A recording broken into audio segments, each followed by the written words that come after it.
Mari kita mulai kelas sekarang.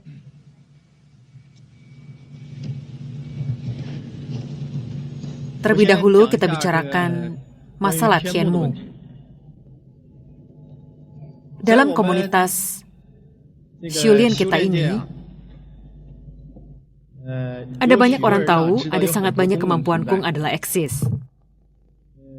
Terutama mengenai dapat tidaknya seorang manusia melihat dimensi lain, serta keberadaan sejumlah kehidupan dan futhi. Masalah-masalah ini di masyarakat juga sangat menarik minat orang-orang. Banyak orang yang mengejar hal-hal ini. Berikut akan kita bahas tentang apakah Tianmu itu, serta bagaimana strukturnya.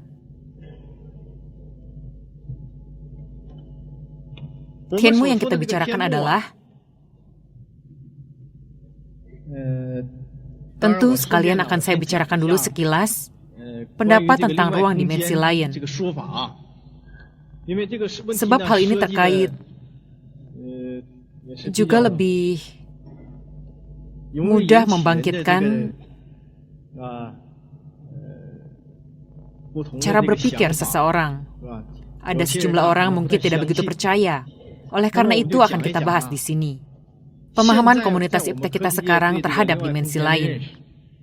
Anda semua tahu, suatu pemahaman yang paling umum adalah ruang 4 dimensi yang dikatakan orang. Tentu saja pemahaman terhadap 4 dimensi ini tidak sama dengan ruang yang kita maksudkan. Namun, pada hakikatnya, telah dikembangkan penelitian di bidang ini. Bahkan ada ilmuwan Amerika yang berpendapat kalau itu bukan hanya 4 dimensi saja. Ia berpendapat ada 11 ruang dimensi yang eksis. Seorang ilmuwan Rusia telah dengan jelas menunjukkan, dia berpendapat jika alam semesta ini terbentuk dari suatu ledakan besar, maka dalam waktu sesaat itu tidak mungkin hanya terbentuk satu ruang dimensi saja. Sangat mungkin juga eksis ruang dimensi lainnya. Teorinya ini setelah melalui penelitian, maka ia berpendapat seharusnya ada 20 lebih ruang dimensi berbeda yang eksis pada saat yang bersamaan. Dengan kata lain, secara nyata telah dinyatakan, selain ruang dimensi materi tempat keberadaan masyarakat manusia sekarang ini, masih ada lagi ruang dimensi materi lainnya. Dengan kata lain, tak peduli Anda eksis di dimensi mana, semuanya adalah eksistensi materi. Dia bukan merupakan suatu halusinasi atau khayalan, ataupun sesuatu yang semu, bukan demikian. Tentunya dalam komunitas Xiulian kita ini, terhadap masalah ini sudah pasti jelas. Menurut kami, ruang dimensi lain memanglah eksis. Bahkan wujud keberadaan ruang dimensi ini kita juga dapat melihatnya dengan sangat jelas. Ada yang eksis pada ruang dan waktu secara serempak, bentuk semacam ini. Ada juga yang melintang, membujur, juga eksis banyak dunia tanian beruang tunggal. Jadi keseluruhan alam semesta ini adalah suatu struktur yang sangat rumit. Bukan seperti keadaan yang terlihat oleh mata fisik manusia kita sekarang ini. Dia adalah suatu angkasa yang sangat luas, dengan sistem galaksi yang jumlahnya tak terhingga, dengan benda angkasa yang tak terhingga. Bukan sesederhana itu, bukanlah demikian. Struktur ruang itu sendiri sangatlah rumit. Saya dapat berikan satu contoh spesifik bagi Anda. Misalnya, kita sebagai manusia semuanya memiliki satu tubuh ini. Dan tubuh ini terbentuk dari sel-sel tubuh yang jumlahnya tak terhingga. Sedang sel ini terbentuk dari urutan molekul yang tak terhitung jumlahnya. Dan molekul-molekul ini terbentuk dari urutan atom yang juga tak terhingga. Dan setelah atom terbelah, di dalamnya masih ada elektron, inti atom, dan neutron yang tak terhingga. Jika diteliti lebih lanjut, akan sampai pada tingkat quark, neutrino. Tentu, sejumlah materi ini masih terpaut jauh dari materi yang paling asal, yaitu materi yang terkecil, yang menjadi sumber materi asal yang paling mendasar. Terpaut dengan ilmu pengetahuan kita sekarang ini masih sangat jauh. Jika hendak memahaminya, itu bukanlah masalah satu periode sejarah. Dengan kata lain, masih belum diselidiki hingga sumber asal materi yang terkecil. Akan tetapi, dilihat dari keadaan yang telah dipahami sekarang ini, Kita semua tahu ada materi, misalnya kita katakan inti atom, bahkan quark, neutrino. Setiba di tahap ini, kita sama sekali sudah tidak dapat mengamatinya melalui mikroskop, hanya dapat mengetahui keberadaannya dengan pengujian menggunakan alat khusus. Sama sekali tidak dapat melihat bentuk keberadaannya. Namun tak peduli bagaimana, ilmuwan kita kini melalui mikroskop dapat mendeteksi molekul atom. Coba Anda pikirkan. Dalam ruang materi tempat kita hidup ini, materi terbesar yang terlihat oleh kita adalah benda langit, yang juga berarti planet yang lain. Sedang yang terkecil adalah molekul. Kita hidup di antara planet, materi yang besar ini, dan molekul. Kita merasa langit ini, bidang ini sangatlah luas. Akan tetapi, saya beritahu Anda, bukankah kita sekarang telah menemukan bahwa di bawah molekul ada atom? Lalu inti atom ini, yang ada di antara molekul dan atom, dia juga merupakan suatu ruang yang teramat luas, yang juga teramat, kita menganggapnya adalah sangat jauh atau sangat besar. Tentu Anda tidak dapat bertitik tolak dari basis manusia biasa, dari lingkungan seperti ini untuk memahaminya. Saat Anda memasuki ruang itu, Anda juga akan mendapatkan ruang itu sangat besar. Molekul antara atom dan inti atom ini juga adalah ruang yang sangat luas. Diteliti lagi ke bawah, setiap tingkat sebenarnya adalah bentuk eksistensi dari tingkat itu. Sarana iptek modern kita hanya dapat memakai mikroskop, mengamati hingga susunan urut molekul, mengamati satu titik darinya, mengamati eksistensi atom, mengamati satu titik darinya, namun tidak terlihat bidang permukaannya. Jika ada teleskop, mikroskop sebesar ini, ada peralatan yang sedemikian besar, dapat mengamati keberadaan dari bidang permukaan atom itu seperti apa, bentuk eksistensi keseluruhan bidang inti atom ini seperti apa, bidang quark seperti apa, keseluruhan bidang neutrino seperti apa, maka Anda telah melihat keberadaan ruang dimensi lain. Yang kita sebut pada waktu dan ruang yang sama serempak eksis ruang dimensi lain, sebenarnya adalah demikian.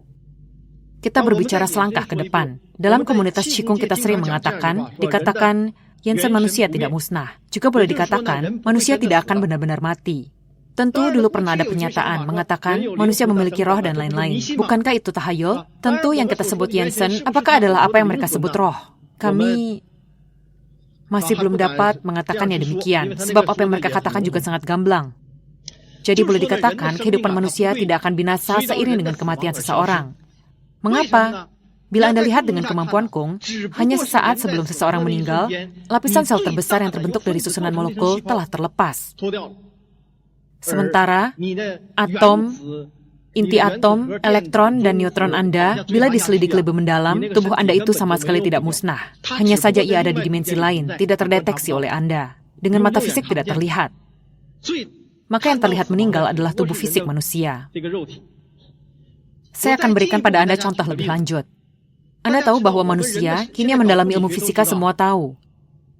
Tubuh manusia adalah terbentuk dari sel yang tersusun dari molekul yang tak terhingga. Sedang molekul ini terbentuk lagi dari atom yang tak terhitung jumlahnya.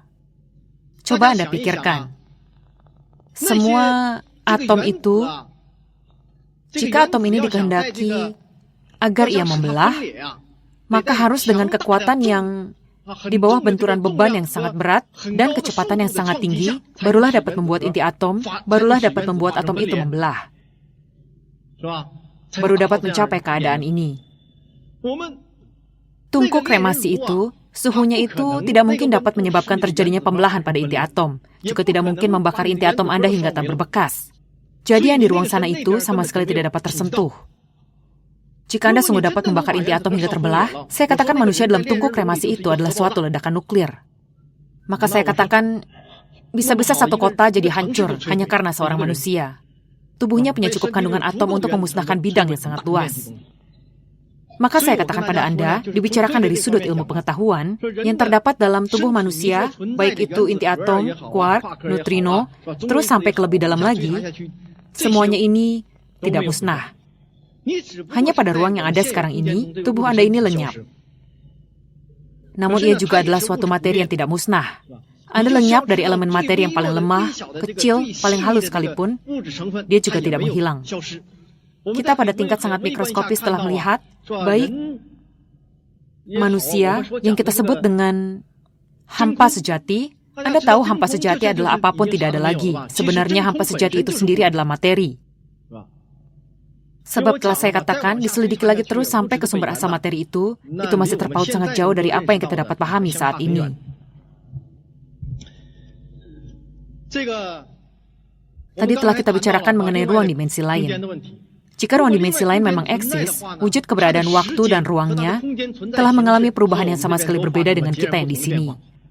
Dengan kata lain, komponen pembentukan ruang dan waktunya adalah berbeda. Maka makhluk berjiwa, organisme, dan materi di dalamnya pasti juga berbeda dengan kita yang di sini. Juga terpaut sangat jauh. Kita bicarakan terbuka Tianmu. Kita melalui mata yang lain dari manusia, langsung menembus ruang materi kita yang ada sekarang ini untuk melihat bentuk eksistensi objek di ruang yang lain. Inilah yang kita sebut dengan terbukanya Tianmu. Lalu terbuka Tianmu ini sendiri terletak di mana? Sebab ia adalah suatu struktur yang sangat rumit.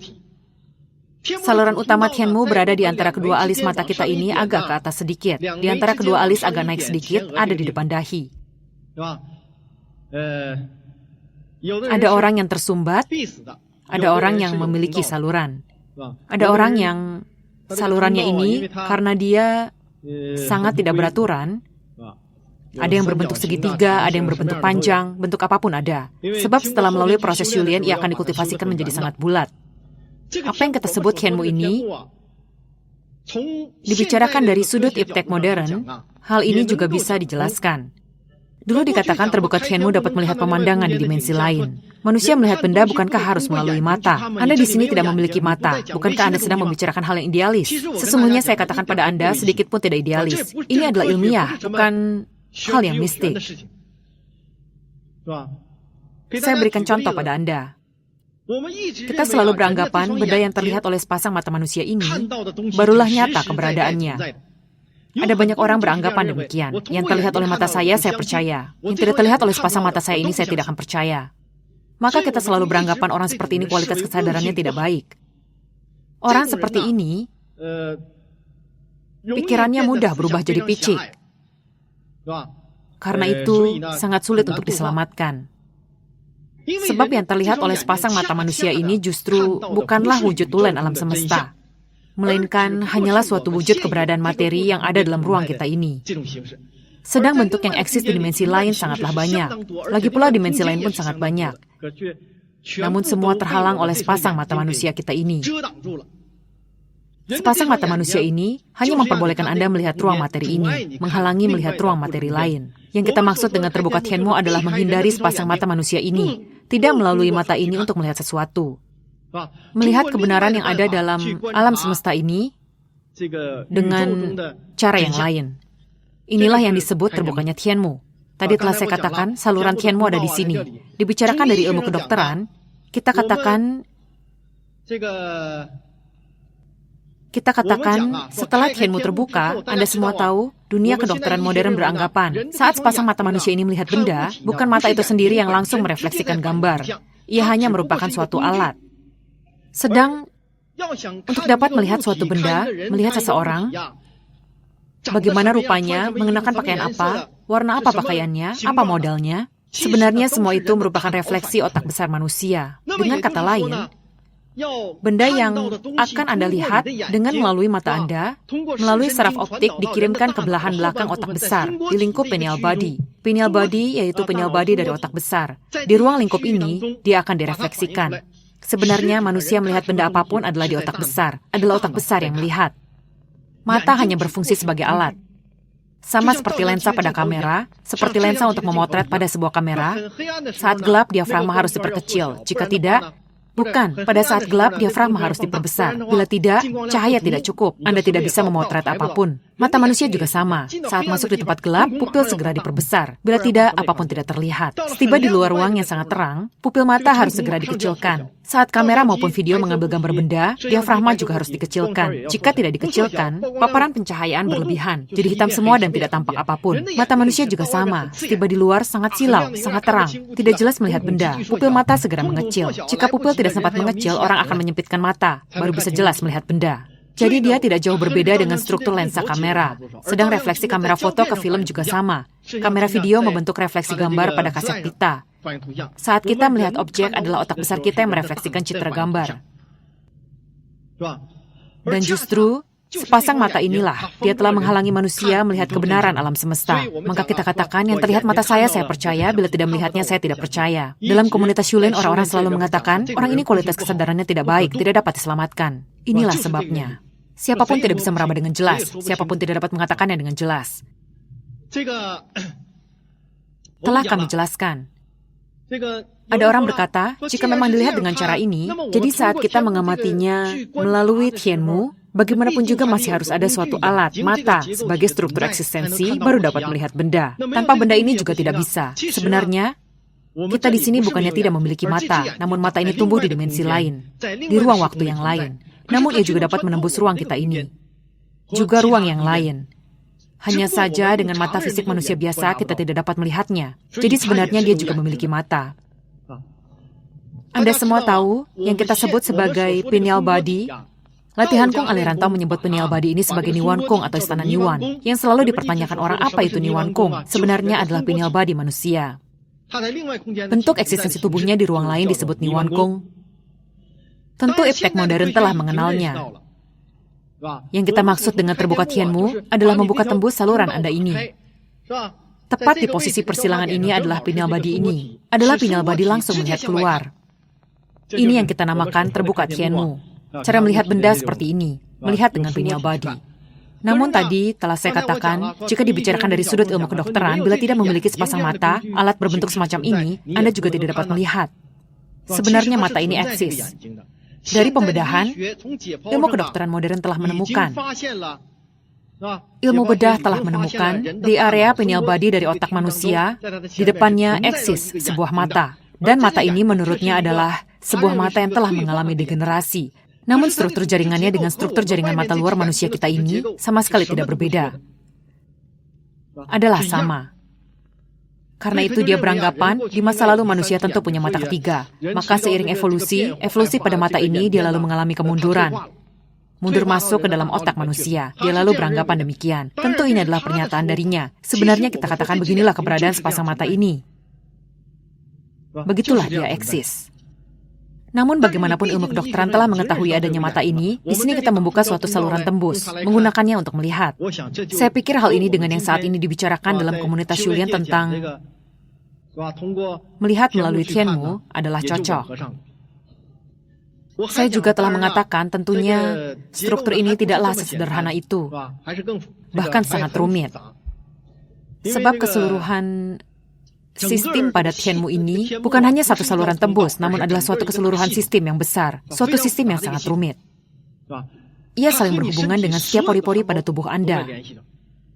Dulu ada yang berkata, dengan terbukanya Tianmu, ada orang dapat melihat dengan tangan, ada orang perut dapat melihat, bahkan ada orang yang melihat dengan kaki, melihat melalui otak belakang.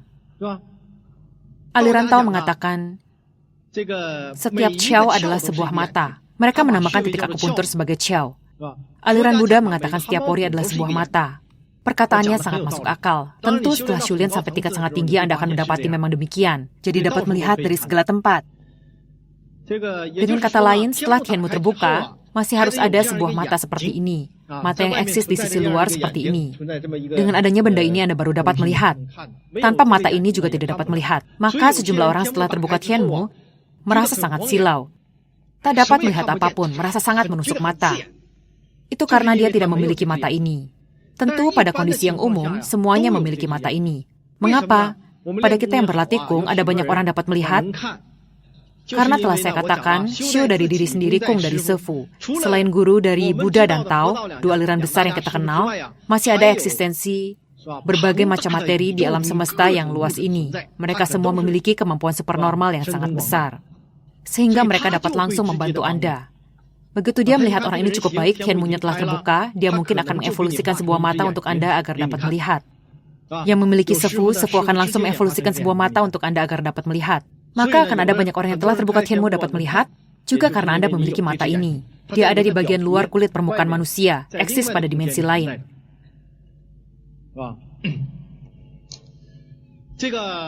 Tentu setelah ada mata ini, saluran tembus jadi terbuka. Anda juga belum tentu dapat melihat dengan sangat jelas. Ada masalah tingkatan. Berikut, saya bicarakan masalah tingkatan Tianmu seseorang. Mengapa ada orang yang melihat begini, ada orang yang melihat begitu? Mengapa setelah Tianmu terbuka, yang terlihat semuanya tidak sama? Itu karena setiap orang memiliki tingkatan yang berbeda. Ini juga terkait penyebab perbedaan tingkat, yaitu dasar bawaan setiap orang tidak sama. Sebab di sekitar saluran tembus pada Tianmu kita ini, ada suatu medan yang eksis. Di medan ini, terdapat suatu jenis materi yang sangat esensial. Kita menamakannya Saripati Chi. Benda-benda ini sangat berharga. Dia merupakan materi di dalam tek kita yang paling berharga, yang dievolusikan. Karena setiap orang yang terbuka Tianmu tidaklah sama, artinya banyak sedikitnya keberadaan Saripati Chi adalah tidak sama. Dan orang dengan Saripati Chi terjaga sangat baik, saat Tianmu-nya terbuka dia dapat melihat dengan sangat jelas. Orang dengan Saripati sangat sedikit, setelah terbuka akan melihat dengan tidak jelas.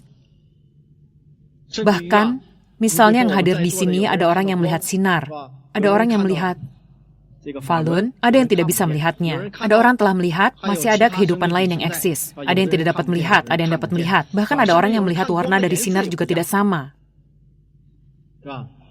Hal itu karena tingkat Anda yang menentukan. Lalu, mengapa setiap orang berlainan? Tadi telah saya katakan adalah dasar bawaannya yang menyebabkannya. Lalu secara spesifik apa yang terjadi? Sudah saya katakan, orang yang benar-benar Shulian harus mengutamakan Te. Namun bagi seorang manusia biasa, yaitu manusia yang berkembang hingga hari ini, sudah amat sulit baginya untuk mengetahui baik dan jahat yang sesungguhnya. Tentu saya berbicara demikian, mungkin ada orang yang tidak terlalu percaya. Dia katakan, tingkat pendidikan saya sangat tinggi. Bila tidak dapat membedakan dengan jelas baik dan jahat, Anda sungguh sedang menghina kami. Sebenarnya saya beritahu Anda semua, seperti yang saya katakan kemarin, standar moral manusia telah merosot ke bawah, telah melenceng. Hari ini jika ada orang yang meniru Lei Feng, melakukan hal seperti halnya Lei Feng pada masa itu, orang akan mengatakan dia bodoh, sungguh tidak masuk akal. Bahkan akan menertawakannya. Sebabnya adalah standar moralnya telah mengalami distorsi. Kriteria pengukur manusia telah mengalami perubahan.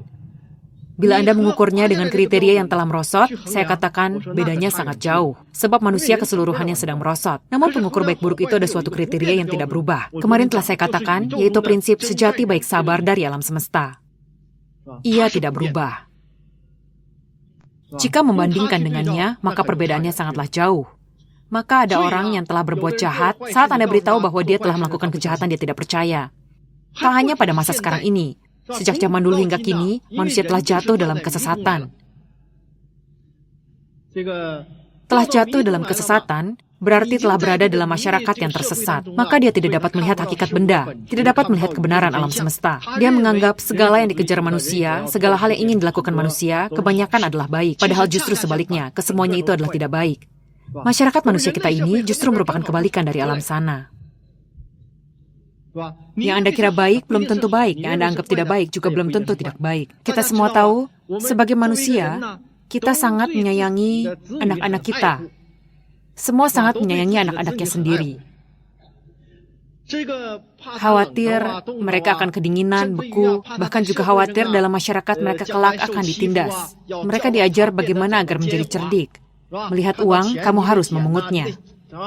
Mengapa kamu begitu bodoh? Orang lain menindasmu, mengapa kamu tidak...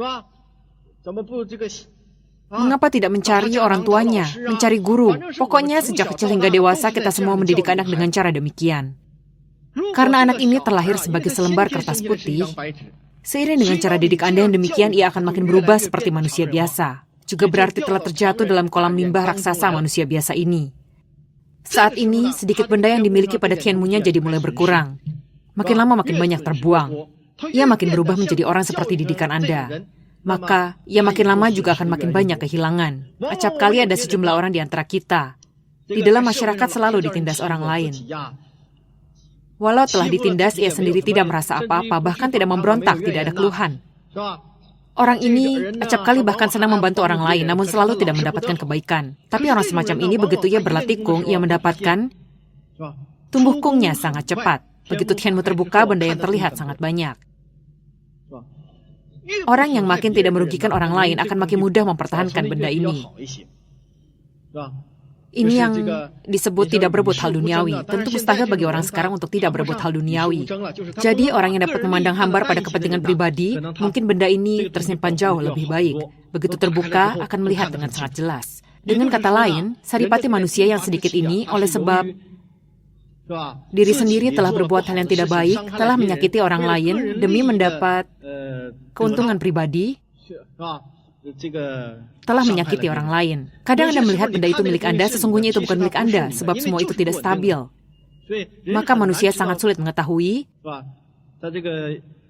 uang, harta, benda ini sebenarnya apakah milik Anda saat Anda berebut dengan orang lain, dengan cara yang tidak benar atau memakai suatu cara, bersikeras memperolehnya, maka Anda mungkin telah berhutang sesuatu pada orang lain. Mengambil benda orang lain, maka Anda harus menebus memberita pada orang itu. Maka saripati chi pada Tianmu Anda juga sedang berkurang. Maka acap kali anak sangat kecil saat terbuka Tianmu dapat melihat dengan sangat jelas. Seiring saat ia makin bisa mengenali masyarakat ini, makin berubah seperti manusia biasa kita sekarang ini, maka bendanya ini akan hilang makin lama makin banyak. Tentu hal ini tidak mutlak, ada sangat banyak orang cukup baik. Orang selalu mengatakan, dulu praktisi Kung berkata, guru yang mencari murid, bukan murid yang mencari guru. Yakni, guru ini akan memilih orang yang demikian. Te-nya akan sangat banyak, benda yang tersimpan juga akan sangat baik. Tadi saya katakan, yaitu Anda yang menyimpan saripati chi banyak, maka Anda akan dapat melihat dengan jelas. Anda dengan saripati chi sedikit akan melihat dengan tidak jelas.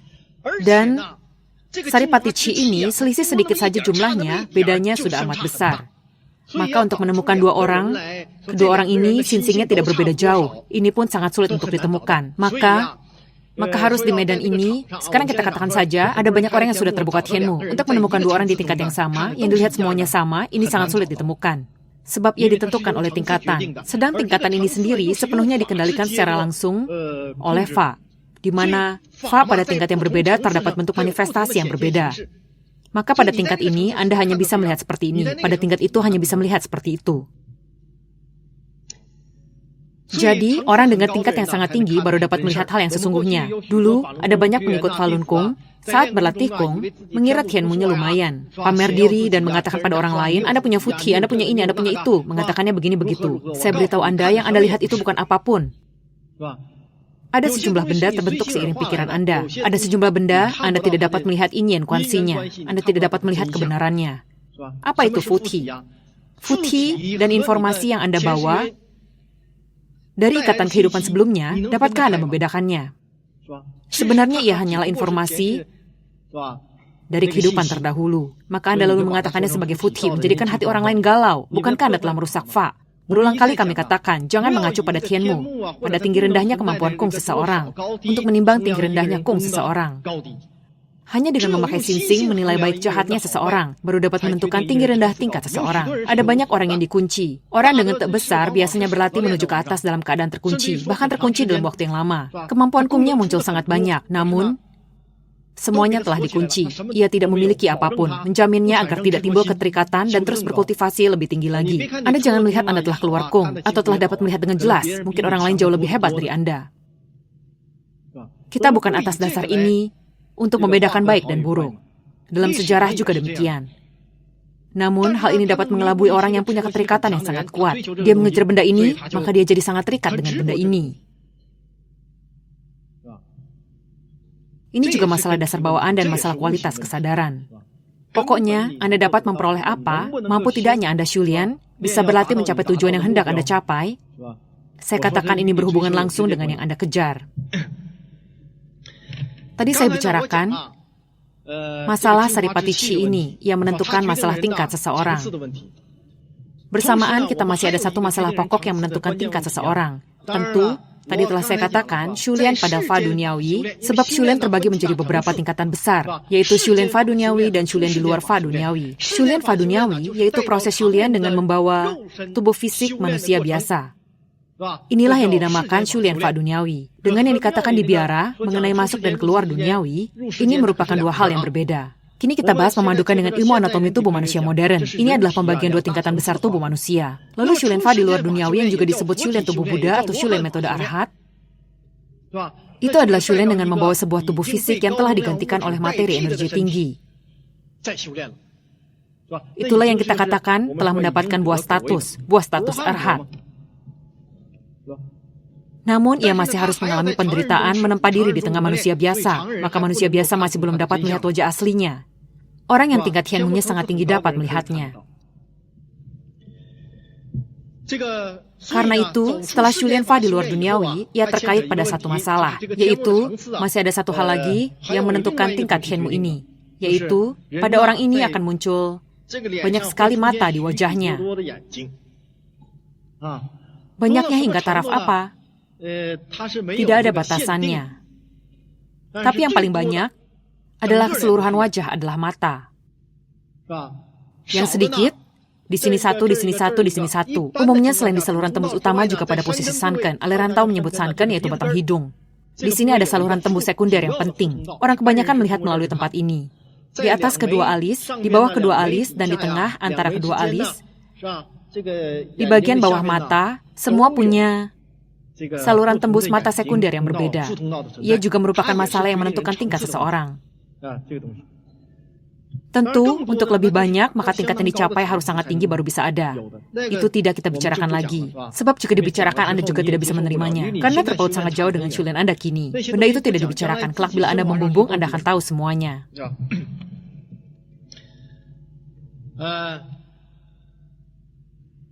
Tadi, telah saya bicarakan sedikit mengenai struktur Tianmu ini pada Anda semua. Kini akan saya bicarakan fenomena yang ada saat Tianmu seseorang terbuka. Kita tahu, dulu yang berlatih Qigong ada banyak yang telah terbuka Tianmu-nya. Ada banyak orang, di dalam proses terbukanya Tianmu punya reaksi yang berlainan. Ada beberapa keadaan akan saya jelaskan pada Anda. Satu adalah, saat Tianmu terbuka, depan dahi akan terasa menggembung, tidak nyaman. Perhatikan.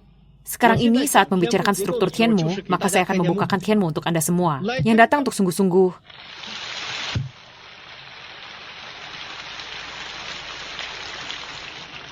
Yang datang untuk sungguh-sungguh Shulian Falun Gong. Orang yang Shulian Falun Tafa kita ini, yang sungguh-sungguh Shulian. Anda yang tidak dapat melepaskan penyakit, kami sungguh tak dapat berkata demikian pada Anda. Bagi orang yang benar-benar datang untuk Shulian Tafa, setiap orang akan dibukakan. Bahkan harus semua dibuka, ditembus bagi Anda. Masalah dapat tidaknya Anda dapat melihat dengan jelas, ini masih ada penyebab pribadi Anda sendiri. Tentu bukan berarti, Seripati Chi saya sedikit dibuka juga tidak dapat melihat dengan jelas, habislah saya. Bukan demikian. Anda semua tahu, aliran Tao mengatakan balik asal ke jati diri, yakni dalam proses Shulian Anda akan terus memperbaikinya. Saat sinsing Anda meningkat, berarti Anda sedang memperbaikinya. Perlahan-lahan akan makin jelas. Seripati Chi ini akan perlahan-lahan pulih. Sampai saat Anda mencapai kesempurnaan, dia akan sepenuhnya pulih kembali. Dapat terjadi keadaan seperti ini. Saat Tianmu sendiri terbuka, karena ada orang akan merasa menggembung, mual, ada gejala semacam ini. Sebenarnya sekarang kita yang terbuka Tianmu juga bisa ada gejala ini, namun tidak begitu parah. Ada juga orang, saat Tianmu terbuka, ketika matanya dipejamkan, akan terlihat sebuah terowongan yang sangat dalam, seperti sumur. Hitam pekat. Di dalamnya juga panjang, tak bertepi, tak berbatas. Jauhnya tak bertepi, tak berbatas. Ada juga orang, begitu memejamkan mata, dapat melihat satu titik hitam yang bulat. Ini dikarenakan dia berlatih Kung, sebab saat ia berlatih Kung, bulatan hitam ini perlahan-lahan akan berubah menjadi putih, berubah menjadi suatu bulatan putih. Maka ada yang berkata, begitu saya memejamkan mata akan terlihat bulan. Dia katakan ia dapat melihat bulan. Perlahan-lahan titik putih akan makin lama makin terang. Maka ada yang berkata, begitu pejamkan mata saya dapat melihat matahari. Dia merasa sangat silau. Sebenarnya, Anda bukan melihat matahari, juga tidak melihat bulan. Yang terlihat Anda adalah saluran tembus Anda ini, yakni seperti yang saya katakan mirip terowongan tadi, itu juga saluran tembus Anda.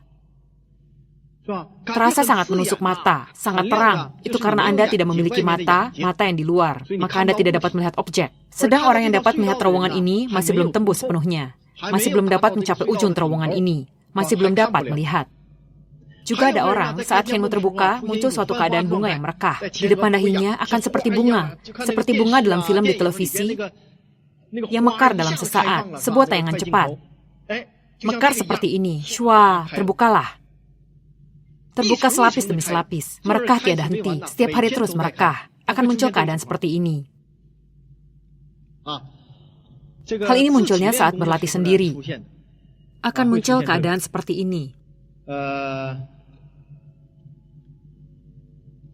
Masalah Tianmu yang dibahas tadi, kita bicarakan sampai di sini, sebab waktunya tidak dapat dipakai terlalu banyak. Inilah yang selalu dipertanyakan. Sebenarnya, apa yang terjadi dengan Tianmu dan struktur Tianmu? Semua telah kita bicarakan pada Anda semua. Ada orang keningnya sangat gatal.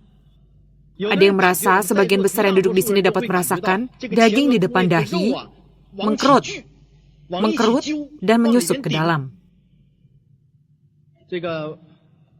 Sekitar 80% sampai 90% orang bisa punya perasaan semacam ini.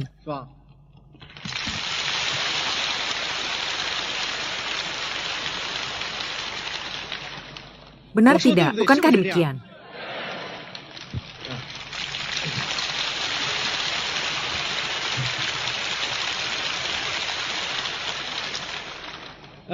Yang berada di belakang saya juga sama. Siapapun tidak ada yang tertinggal. Ini adalah praktisi kita yang di luar yang tidak masuk juga tidak akan tertinggal. Setiap orang akan demikian. Daging ini menyatu dan mendesak ke dalam. Setiap orang akan dibuka. Sesungguhnya melalui kekuatan luar, dengan menggunakan kung, saya membukanya bagi Anda. Setiap orang akan terbuka, namun ada orang mungkin setelah dibuka lalu dipasang sebuah pintu. Ada orang setelah terbuka dapat melihat, di kemudian hari tidak dapat melihat lagi karena dipasangi pintu. Sebab bagian dalam terluka sangat serius. Mungkin perlu dibenahi beberapa waktu, Anda baru dapat melihat lagi. Ada orang yang mungkin harus dikunci beberapa waktu. Ada orang setelah terbuka karena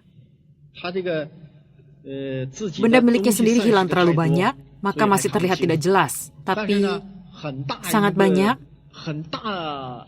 sejumlah besar orang, sangat banyak orang dapat melihat berbagai benda yang tidak dapat dilihat oleh manusia biasa dengan menggunakan mata atau cahaya, keberadaan berbagai warna cahaya. Mata manusia tidak akan dapat melihatnya. Jadi bila Anda telah melihatnya, berarti Anda telah melihatnya melalui Tianmu. Tetapi ada yang merasa, saya dapat melihat guru duduk di sana, melihat lingkaran cahayanya atau melihat cahaya yang dipancarkannya. Saat saya ingin melihat lebih cermat, jadi tidak ada lagi. Banyak orang juga begini, mengapa? Sebab Anda telah terbiasa menggunakan mata manusia untuk melihat. Saat hendak melihat dengan cermat, berarti Anda telah menggerakkan mata. Saat melihat tanpa suatu niatan, Anda telah melihatnya melalui Tianmu.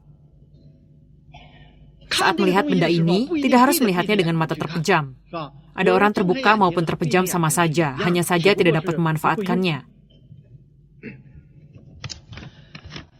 Berikut kita bicarakan dua macam kemampuan kung yang ada hubungan langsung dengan Tianmu. Salah satunya kita sebut dengan clairvoyance, sebab ia punya hubungan langsung dengan Tianmu kita. Apa yang disebut clairvoyance? Benda ini bukan di depan mata. Dikatakan saya melihatnya dengan mata terpejam, melihat tembus pada benda yang terlihat, sedang benda atau orang ini tidak berada di tempat. Ia berada di suatu tempat yang jauh, atau Anda berada di sini, sedang dia ada di Amerika Serikat, di Beijing. Lalu, Anda katakan Anda dapat melihatnya, sedang melakukan apa. Kemampuan kung semacam ini juga merupakan salah satu dari 6 kemampuan kung yang diakui di dunia. Clairvoyance, ia dianggap eksis. Lalu apa sebenarnya kemampuan clairvoyance ini? Saya akan ceritakan situasi ini pada Anda semua. Karena kini dalam komunitas Shulen kita ada suatu pemahaman yang keliru. Beranggapan, baik qi yang dipancarkan manusia ataupun sejumlah benda yang terlihat manusia, semua itu karena manusia punya kemampuan yang demikian, dalam sekejap sudah menembus begitu jauh, memancarkan sesuatu yang begitu besar dan dapat terlihat. Sebenarnya seorang manusia biasa ataupun orang yang berlatih qi, ia tidak punya apapun, sama sekali tidak dapat melihat semua ini. Bahkan, orang yang sudah mendalami Shulen Fa duniawi, orang yang telah timbul banyak kemampuan Kung, Anda juga tidak punya kemampuan seperti ini. Lalu bagaimana Anda dapat melihatnya? Sesungguhnya, kemarin telah saya bicarakan satu hal, yaitu tubuh manusia pada ruang dimensi berbeda, semuanya memiliki satu tubuh yang berbeda dan suatu medan berbeda yang eksis secara bersamaan. Pada suatu ruang yang spesifik, tubuh manusia yang eksis itu, ia juga, sebab pada setiap tubuh terdapat suatu medan. Pada salah satu medan itu, di sekitar tubuh Anda, ada fenomena semacam ini, yaitu benda apapun yang ada di alam semesta ini, segenap benda itu dapat direfleksikan ke dalam medan Anda ini. Seperti halnya sebidang cermin, semuanya dapat direfleksikan ke dalam medan Anda ini. Di luar ada matahari, mungkin juga akan direfleksikan ke dalam tubuh Anda. Namun, walaupun ia berupa eksistensi suatu bayangan, Anda semua tahu kita katakan, walaupun berupa bayangan, namun ia juga suatu eksistensi materi. Ia juga adalah materi. Saya beritahu Anda semua, bayangan tubuh Anda yang muncul akibat disinari cahaya, ia juga adalah materi. Seiring dengan terus berkembangnya iptek, kelak akan ditemukan. Dengan kata lain, tubuh Anda ini, pada ruang yang spesifik itu, medannya memiliki sejenis efek yang spesifik seperti ini. Dari alam semesta ini dapat direfleksikan segenap benda. Kemampuan clairvoyance yang kita bicarakan itu, sebenarnya Anda telah melihat dari alam semesta ini, telah direfleksikan ke ruang lingkup medan Anda ini, citra bayangan tersebut. Namun bukan Anda. Ini adalah kemampuan alam semesta, bukan kemampuan Anda sendiri. Adalah alam semesta yang telah memantulkannya kemari untuk Anda. Sesungguhnya adalah satu macam situasi seperti ini. Lalu keberadaan kemampuan Kung ini, di ruang yang spesifik itu, tubuh ini, di bagian depan dahi Anda ada sebuah cermin. Pada orang yang tidak berlatih Kung, cermin itu menelungkup di sana. Pada orang yang berlatih Kung, cermin ini langsung diputar balik. Saat kemampuan clairvoyance Anda ini muncul, cermin ini akan mulai berputar bolak-balik. Berputar bolak-balik tiada henti di depan dahi. Kecepatan berputarnya sangat cepat. Anda tahu, dalam film bioskop, dalam 1 detik menayangkan 24 gambar. Dapat membuat gerakan para pemain di dalamnya jadi berkesinambungan. Kecepatan berbalik cermin ini bahkan lebih dari 24 gambar per detik, sangat cepat. Benda yang Anda lihat itu dibolak-balikan setelah tersorot, begitu tersorot di cermin lalu direkam. Dibalikan lalu diperlihatkan pada Anda. Setelah dibalik akan terhapus, dibalik lagi, direkam lagi, dilihat lagi. Begitulah secara berulang diperlihatkan pada Anda. Benda yang Anda lihat adalah berkesinambungan, sistematis. Lalu benda yang tersorot oleh cermin ini, ia hanyalah sesuatu yang berada pada ruang lingkup medan Anda sendiri. Adalah bayangan yang direfleksikan dari alam semesta. Inilah yang kita sebut clairvoyance. Lalu mungkin ada yang berkata, benda-benda yang direfleksikan dari alam semesta, ada yang di depan dan di belakang tubuh Anda, cermin ini begitu kecil, belum tentu dapat tersorot semua. Tentu. Alam semesta ini, orang mengatakan, orang Shulen memandang alam semesta ini sungguh amat menakjubkan, tidak dapat dilukiskan dengan kata-kata. Jadi juga tidak sesederhana seperti penjelasan kami pada Anda semua. Itu saya bicarakan hanya secara garis besar. Jika pada tingkat Hienmu ini, Anda terobos sedikit lagi menuju ke atas untuk melihat, Anda akan temukan tubuh di ruang itu sudah tidak ada, dan hanya eksis sebidang cermin. Cermin ini berada di dalam medan Anda sendiri. Ia terus berputar bolak-balik di sana. Maka tidak ada yang tidak tersorot. Anda dapat melihat apapun yang ingin dilihat. Tentu masih ada satu masalah kemampuan Kung yang diperkuat oleh energi, yang juga adalah masalah tingkat Anda. Jika kemampuan Kung Anda tidak begitu kuat, tingkat tidak begitu tinggi, tidak punya energi yang besar, juga tidak dapat memperkuat kemampuan Kung Anda hingga sekuat itu, maka juga tidak dapat melihat dengan jelas. Juga tidak dapat melihat begitu banyak. Begitulah prinsipnya. Maka ada orang yang kemampuan Kungnya agak kuat, ada yang agak lemah, ada yang bisa menggunakan, ada yang tidak bisa. Inilah struktur dari kemampuan Kung clairvoyance yang telah saya jelaskan pada Anda. Kelak akan saya bicarakan sejumlah kemampuan Kung lain.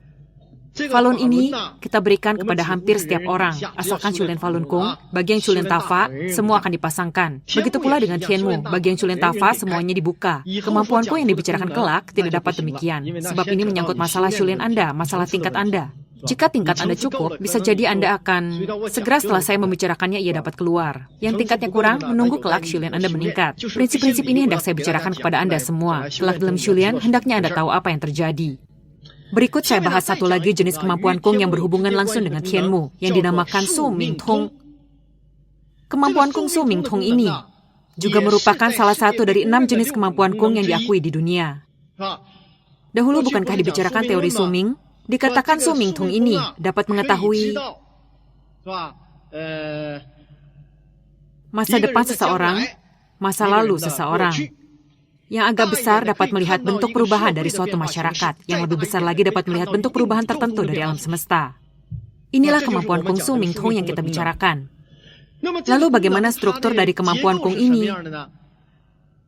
Kita semua tahu, hasil Shulian kita, baik segenap kemampuan Kung, ataupun banyak kemampuan supernormal, semua berhubungan langsung dengan Falun, yang ada pada bagian Tantien Anda. Ada hubungan langsung yang saling terkait. Maka, dari dalam Tantien ini, naik hingga ke Niwan, dari Niwan memancarkan keluar satu berkas sinar. Seperti halnya film proyektor yang diproyeksikan ke layar. Di daerah depan dahi Anda, terbentuk layar seperti layar fluorescence. Sangat mirip layar fluorescence pada pesawat televisi. Ada orang yang awalnya melihat tidak jelas, terasa seperti berkilat, seperti pesawat televisi yang tidak tepat penyetelannya, tampak seperti bunga-bunga salju yang berkilat-kilat. Saat sudah disetel dengan tepat, maka akan muncul gambar. Ada sedikit mirip dengan layar fluorescence pada pesawat televisi. Jadi saat benda ini sudah berfungsi, orang ini akan dapat melihat, baik dengan mata terpejam maupun terbuka. Karena saat dia sangat kuat, Anda melihat dengan mata terbuka juga sama. Saat sangat lemah dengan memejamkan mata baru dapat melihat dengan jelas. Maka akan ada penampakan gambar, muncul gambar. Karena tadi telah saya jelaskan tentang ruang waktu yang lain. Pada ruang waktu lain, terdapat bentuk eksistensi tubuh kita yang lain. Dengan kata lain, tadi sesampainya kita pada topik kemampuan Kung Su Ming Tong, telah kita bahas satu masalah, yakni dapat melihat masa depan dan masa lalu seseorang. Maka mungkin ada yang berkata, bukankah ini sedang membicarakan tahayul? Kelak dia tidak ada lagi, bagaimana Anda melihat? Sebenarnya saya beritahu Anda, saat seseorang dilahirkan, maka seluruh kehidupannya juga telah eksis di saat yang sama. Lalu akan ada suatu masalah di sini. Ada orang mungkin berpikir, kalau begitu usaha perjuangan pada kehidupan kita adalah sia-sia belaka. Di daerah Guangdong kita sekarang ini, ada orang yang sangat kaya semuanya berdagang. Bukankah ini adalah hasil jerih payah kami? Ini adalah seiring perubahan fenomena alam yang menyebabkannya. Anda salah satu partikel dari perubahan fenomena alam ini. Itu adalah akibat yang tak terelakkan. Saya katakan, mungkin Anda tidak percaya. Tentu ada juga sedikit yang kebetulan sesuai. Dia katakan, dengan usaha pribadi akan dapat mencapainya, dapat mengubah hal-hal kecil. Mengapa? Bila dengan usaha pribadi dia tidak dapat mengubah hal-hal kecil, maka tidak akan eksis masalah orang berbuat baik, berbuat jahat, dan masalah membuat karma. Maka dengan cara tidak benar, dia boleh menyakiti orang lain, mengubah sekelumit kehidupannya. Dalam proses kehidupan ini dapat mengubah hal kecil. Namun hal-hal besar sulit baginya untuk mengubahnya, sama sekali tidak mungkin diubah. Manusia biasa tidak dapat mengubah jalan hidup seseorang, sama sekali tidak mungkin mengubahnya. Ada dua keadaan untuk dapat mengubahnya. Salah satunya adalah orang ini berbuat jahat tanpa batasan, mencelakai orang lain, merugikan diri sendiri. Dia bagai telah kehilangan kendali. Namun yang dihadapinya adalah musnah, dan berakhirnya keseluruhan jiwanya. Saya kira jalan ini siapapun tidak ada yang bersedia menempuhnya. Sedang jalan yang satu lagi, orang tersebut menempuh suatu jalan Shulian. Sebab telah saya katakan, di alam semesta ini, hal ini dipandang paling berharga, yakni orang ini punya niat untuk Shulian, ingin balik ke jati diri, ingin berubah jadi baik. Yang dikatakan orang sifat kebudaan, inilah yang dimaksud. Begitu sifat ini muncul, akan berkilauan bagai emas, menggetarkan 10 penjuru langit. Semua orang melihat, orang ini hendak Shulian, sifat kebudaannya telah muncul. Maka semua orang akan membantunya tanpa syarat. Kemarin masalah menyembuhkan penyakit juga demikian. Bila Anda ingin menyembuhkan penyakit di sini, Anda masih pikiran manusia biasa, ingin sembuh. Namun penyakit Anda itu, sebagai seorang manusia biasa, mana boleh menghilangkan secara tuntas segala kesulitan di diri Anda itu. Bukankah itu dulu Anda yang menyebabkannya? Inilah prinsipnya. Namun bila Anda hendak Shulian, saya di sini dapat mengubahnya bagi Anda. Inilah satu-satunya cara bagi Anda. Jika Anda tidak mau mengubah diri sendiri, hati tidak mengarah jadi baik sementara Anda ingin hanya dengan menepuk pantat semuanya sudah tidak mau dibuang begitu saja, ini tidak boleh. Maka, saat manusia berada dalam proses Shulian, tadi telah saya katakan, tubuh kita yang berada di ruang dimensi lain, bukankah dia punya bentuk yang eksis di ruang dimensi lain?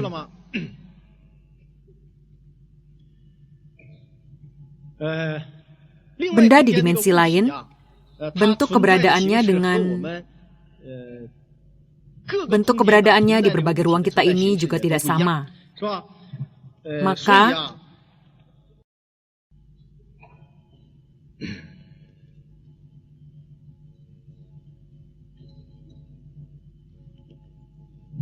Maka saat seseorang dilahirkan, tadi saya katakan, saat seseorang dilahirkan, seluruh kehidupannya juga telah eksis serempak di dimensi lain. Melalui perjuangan atau usaha gigih, Anda dapat mengubah hal kecil, namun hal yang besar tidak dapat diubah. Namun saya beritahu Anda, ini juga bukan suatu yang tahayul. Mengapa dikatakan bukan tahayul? Coba Anda pikirkan. Sebab, keseluruhan tata surya kita ini seperti suatu piring putaran bulat yang sedang berputar. Bagian tengah dan tepi dari tata surya, perbedaan konsep waktu di antara keduanya ini terlalu besar. Lalu alam semesta ini, dia sedemikian luasnya, bagian tengahnya dengan bagian lain di posisi berbeda, tingkat berbeda, perbedaan waktu di antara mereka bukankah sangat besar? Sebagai sebuah contoh, jika Anda berdiri pada posisi di pusat, dengan berdiri di tepi, pastilah tidak sama. Anda berdiri di pusat akan merasakan waktu berputar sangat cepat. Anda berdiri di tepi akan merasakan waktu sangat lambat. Sebagai perumpamaan, karena saat seseorang dilahirkan, pada setiap ruang semuanya eksis tubuh Anda. Pada salah satu ruang, saat Anda terlahir, karena waktu di sana sangat cepat, seluruh kehidupan Anda di sana sudah selesai dijalani. Sedang di ruang lain, tubuh Anda bahkan belum dilahirkan. Bisa dikatakan ini ditimbulkan sebagai akibat adanya perbedaan waktu. Maka, saat perbedaan waktu ini telah dipecahkan, akan dapat terlihat kehidupan yang telah selesai Anda jalani itu seperti apa. Jadi, pada ruang dimensi berbeda punya keberadaan waktu yang berbeda. Melakukan hal apapun, akan terlihat keadaan itu. Maka, terlihatlah keberadaan seluruh kehidupan Anda. Katakanlah pada satu ruang waktu tertentu terlihat Anda melakukan apa, lalu pada ruang waktu selanjutnya terlihat Anda melakukan apa. Begitu terus, seiring dengan perubahan waktu, akan dapat terlihat hal ini. Maksud yang saya sampaikan mungkin telah Anda pahami, yaitu hal ini karena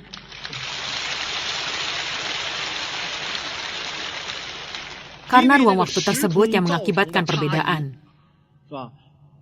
Maka dalam hal ini tidak ada yang tahayul. Pada suatu ruang yang sangat cepat, seluruh kehidupan Anda telah terlewati. Pada suatu ruang yang sangat lambat, Anda belum lahir. Namun di ruang waktu yang sekarang ini, Anda telah hidup sekian lama. Inilah maksudnya. Maka dapat terlihat masa lampau dan masa depan Anda. Setelah menerobos ruang waktu dengan memakai kemampuan Kung, akan dapat melihatnya. Kemampuan Kung yang kita sebut Suming Kung adalah kemampuan Kung ini dapat memecahkan perbedaan waktu ini, merefleksikannya pada layar fluoresens yang ada pada bagian depan dahi Anda. Lalu seperti putaran film melintas di depan mata Anda.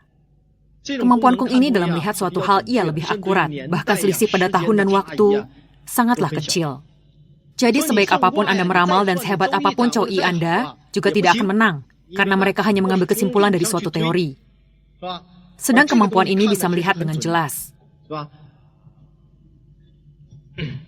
Inilah yang kita sebut dengan kemampuan Kung Suming Tung.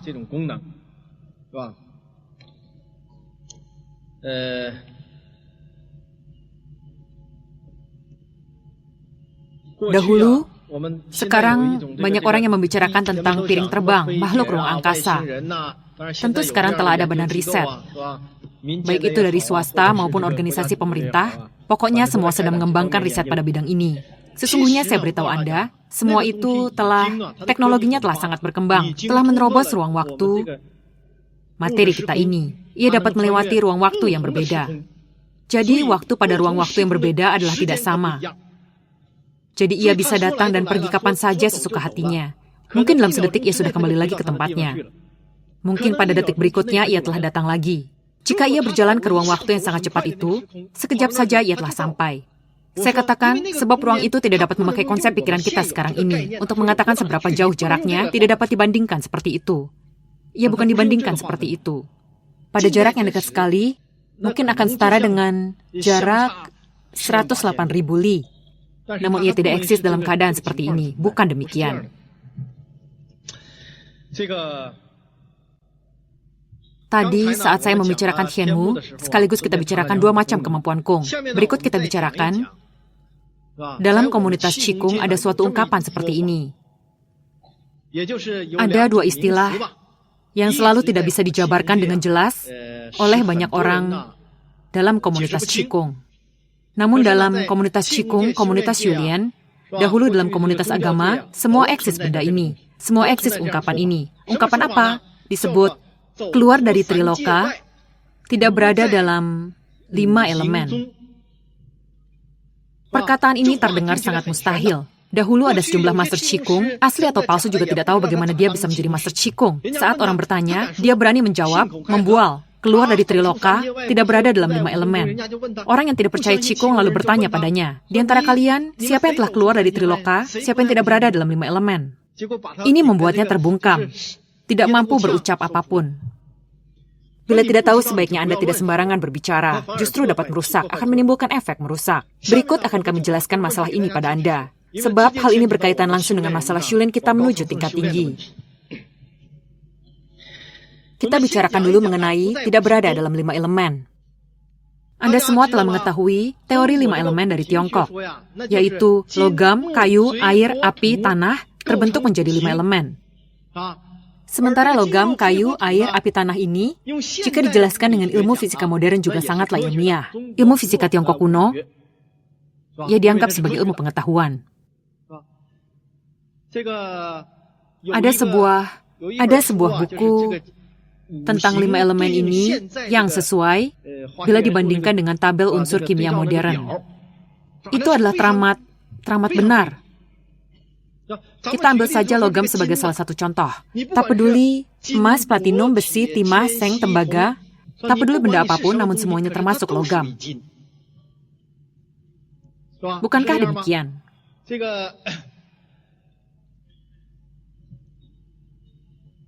Pernah sekali, saya beri contoh pada Anda.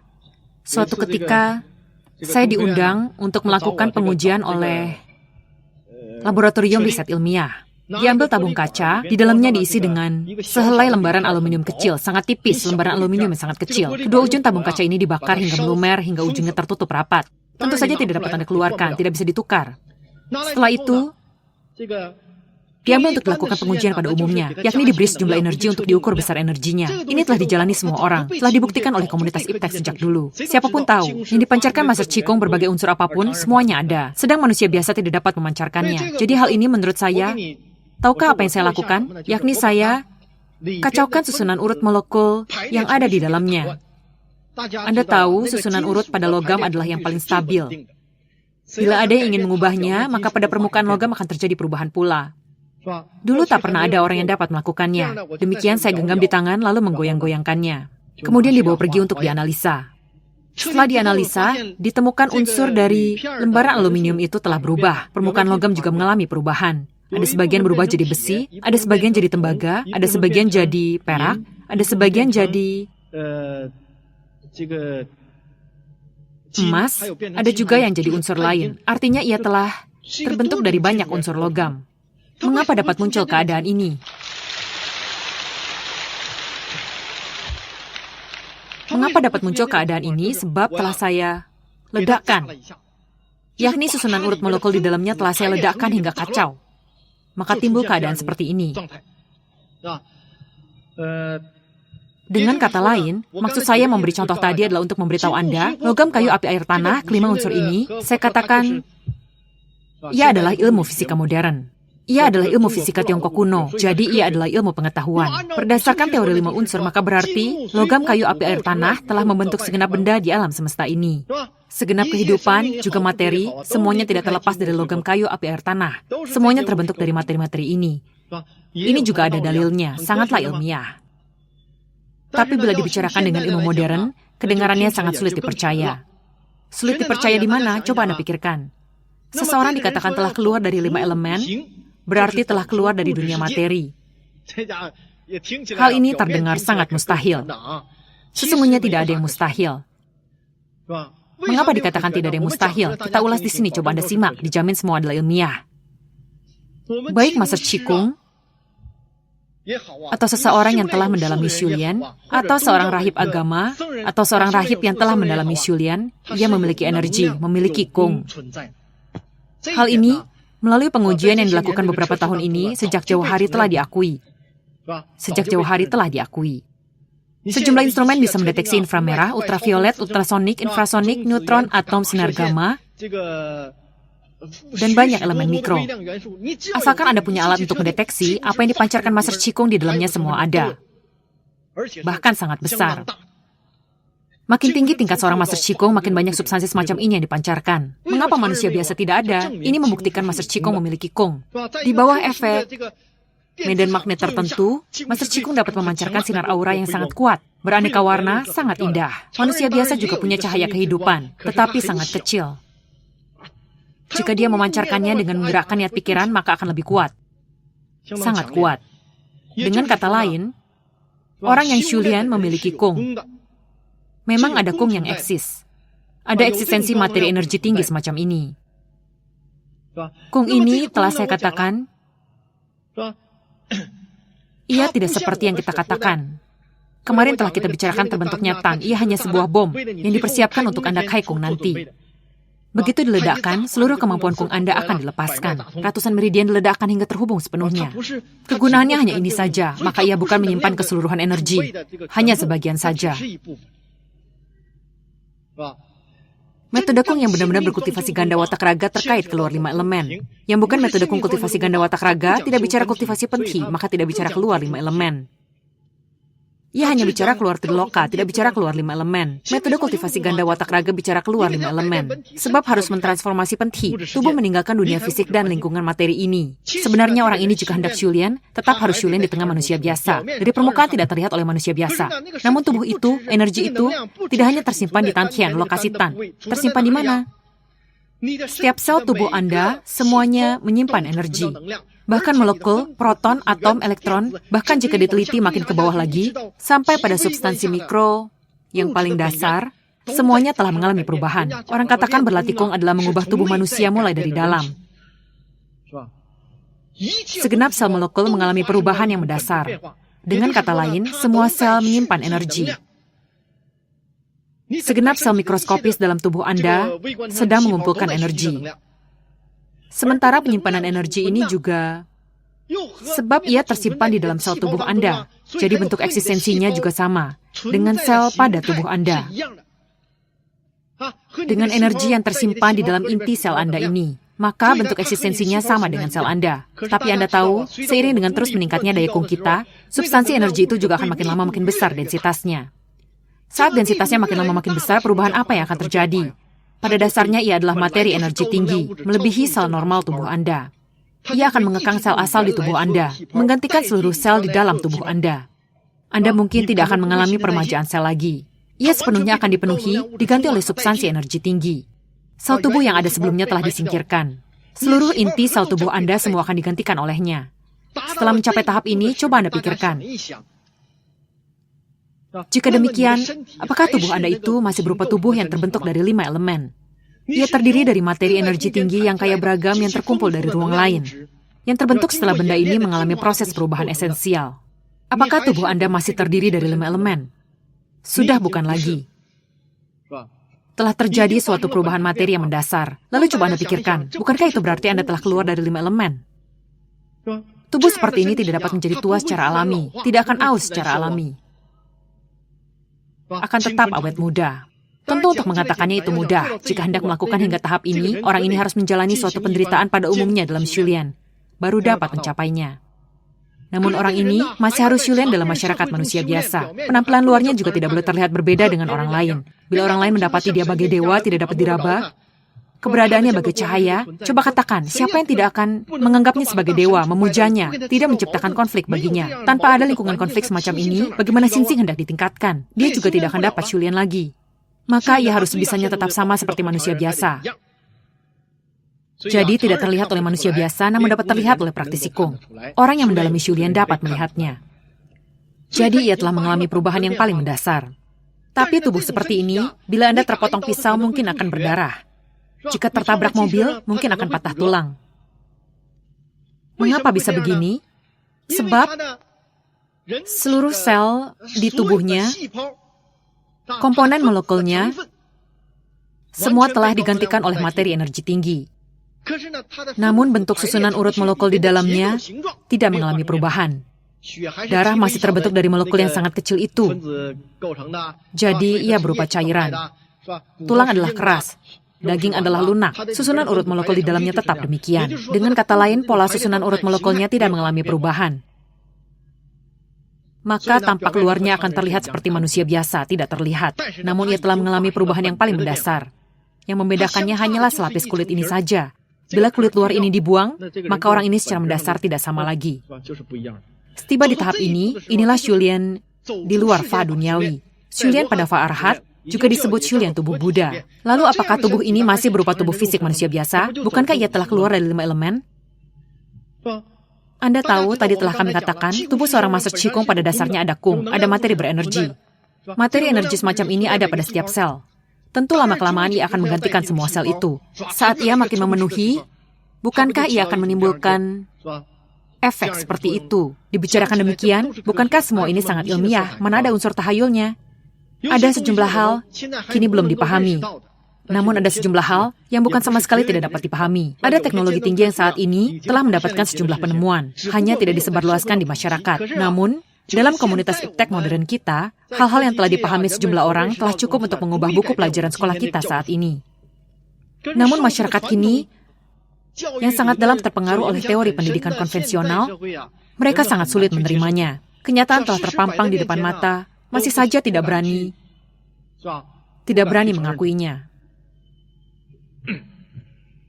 Yang tadi dibicarakan adalah tidak berada pada 5 elemen. Kini kita bicarakan keluar dari Triloka.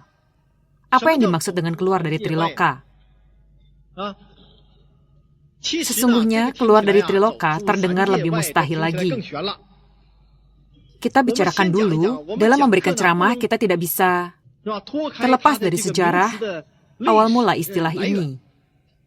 Ini bukan istilah yang diciptakan oleh komunitas Shulyan kita sekarang ini, juga bukan istilah yang diciptakan oleh Qigong. Ia adalah istilah yang beredar di komunitas Shulyan, komunitas agama zaman kuno. Lalu Triloka yang dikatakan komunitas agama ini, artinya apa? Anda semua tahu, dalam aliran Tao dikatakan ada langit 9 tingkat. Aliran Buddha mengatakan adanya langit 33 tingkat. Tak peduli berapa tingkat langit yang Anda katakan, sebenarnya yang dimaksud dengan langit 9 tingkat dan 33 tingkat adalah sama. Sebab setiap tingkat langit ada 10 tingkat langit kecil. Kini makin rumit, sudah kacau balau. Perihal strukturnya, dia memiliki suatu batasan tertentu, yaitu dia mengira Triloka ini tak peduli ada berapa tingkat langit, dia tetap punya batasan. Lewat batasan ini, maka ia adalah di luar Triloka. Bila ada dalam batasan itu, berarti ada dalam Triloka. Lalu mengapa yang berada dalam ruang ini disebut Triloka? Yaitu langit, manusia, bumi, telah membentuk teori Triloka. Segenap makhluk dalam Triloka semua akan memasuki jalur reinkarnasi. Hanya saja yang tingkatnya tinggi waktu reinkarnasinya panjang, 500 tahun sekali. Tentu yang mengatakannya adalah agama. Dikatakan manusia bumi hanya dapat reinkarnasi 100 tahun sekali. Makin ke bawah mungkin makin rendah. Begitulah maksudnya. Inilah Triloka yang dikatakan dalam agama. Lalu yang kita bicarakan hari ini tidak dapat terlepas dari latar belakang sejarahnya. Kalau memang ada pembagian batasan dalam Triloka ini, maka di sini juga ada suatu masalah mengenai tingkatan Shulyan. Sesungguhnya, keluar dari Triloka adalah masalah tingkatan Shulyan. Anda semua tahu, kemarin saya telah membicarakan suatu masalah, yakni di atas kepala kita ini dapat eksis sebuah pilar kung. Pilar kung di atas kepala kita ini, seiring dengan daya kung Anda yang terus-menerus meningkat, tingkatan yang terus-menerus meningkat, maka pilar kung Anda ini akan makin lama makin tinggi. Beberapa tahun lalu, ada banyak master Qigong yang bermunculan. Para master Qigong ini pada awalnya dibimbing oleh gurunya berkultivasi seorang diri, berkultivasi secara rahasia. Bahkan mereka Shulyan dalam situasi yang sama sekali tidak diketahui siapapun, tidak berinteraksi dengan lingkungan manusia biasa ini. Saat Shulyan dalam situasi seperti ini, ia dapat Shulyan dengan cukup baik. Tingkatnya juga sangat tinggi. Maka pada tahun-tahun itu, ketika saya melihat para master Qigong itu bermunculan, ada yang pilar kungnya telah melampaui batas sistem galaksi kita ini, sudah sangat tinggi. Ada yang telah mencapai lebih tinggi, lebih jauh dari sistem galaksi. Ini menandakan kungnya sudah sangat tinggi, tingkatnya telah sangat tinggi. Namun, manusia begitu berhubungan dengan masyarakat manusia biasa, sangat sulit untuk tidak menerima godaan manusia biasa berupa nama dan kepentingan. Jadi ada sebagian, saya katakan sekelompok besar Master Qigong telah jatuh, tidak memiliki apapun lagi, tidak ada kung. Ia telah hancur semuanya di tengah nama dan keuntungan. Ia mengejar uang, mengejar nama dan keuntungan, mencelakakan orang lain. Saling mengadu kemampuan Fa. Sekarang segala hal kacau apapun ada. Dengan sangat serius telah merusak bentuk dari Qigong ini. Maka, ia juga tidak memiliki kung lagi. Sebab seberapa tinggi Sinsing, setinggi itulah kungnya. Ini adalah mutlak, sebab ia tergantung hasil kultivasi hati seseorang. Saat Sinsing Anda merosot, maka kung itu juga akan jatuh merosot. Tingkat juga akan merosot jatuh. Perubahan lain pada tubuh juga berbalik arah, mengalami kemunduran, kemerosotan, ini adalah mutlak. Maka tadi saya katakan yaitu, bila tingkat Anda telah tinggi, maka pilar kung Anda juga tinggi. Yang mereka sebut triloka itu, di sini kita juga menelitinya dengan berpijak pada ruang lingkup ilmu fisika modern. Ditemukan yang dahulu disebut triloka oleh agama, tak lain hanyalah batasan di dalam ruang lingkup 9 planet kita ini. Ada yang mengatakan 10 planet, saya katakan itu adalah pokoknya menurut saya itu sama sekali tidak eksis. Jangan mengatai orang dengan ucapan yang tidak enak didengar. Kita katakan saja tidak eksis. Tidak ada 10 planet. Yang ada adalah 9 planet. Maka ia mengatakan ini adalah masalah dalam ruang lingkup 9 planet. Jadi, telah kita katakan, jika melampaui ruang lingkup ini, maka seseorang yang Shulian, bila pilar kungnya telah melampaui ruang lingkup ini, bukankah Anda telah keluar dari batasan dari triloka ini? Lalu dalam agama dikatakan, saat Anda telah mencapai buah status itu, bukankah itu berarti ke sana arah perginya kelak? Bukankah itu berarti Anda telah Shulian sampai di sana? Bukankah Anda telah keluar dari triloka? Bukankah Anda tidak lagi mengalami penderitaan reinkarnasi dalam triloka? Ini yang dikatakan dalam agama. Bukankah itu tingkat buah status Shulian Anda? Begitulah masalahnya. Jadi sebenarnya itu hanyalah masalah tinggi rendahnya tingkat. Di antara pengikut Falun Gong kita, ada sebagian orang benar-benar sangat baik Shuliannya. Tingkatnya telah sangat tinggi.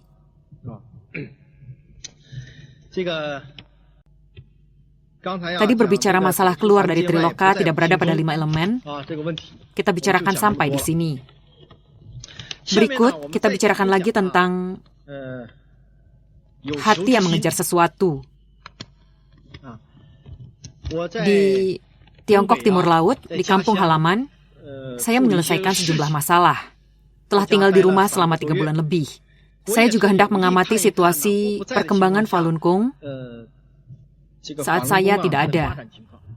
Di beberapa tempat, ada sejumlah orang melakukan dengan sangat baik. Ada yang melakukannya dengan sangat kurang. Bahkan juga ada sejumlah penanggung jawab yang berkelakuan tidak sepantasnya.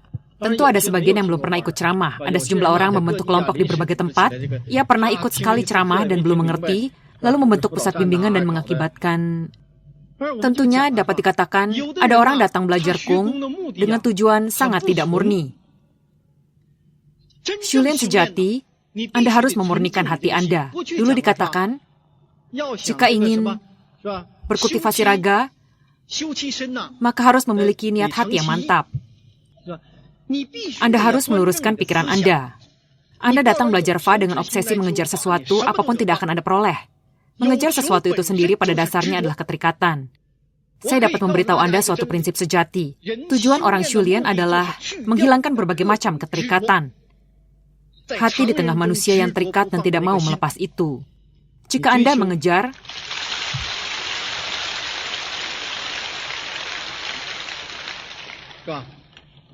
manusia, mengapa dapat terbentuk masyarakat manusia? Mengapa dapat terbentuk ruang spesifik seperti ini? Itu karena manusia memiliki satu huruf Qing ini.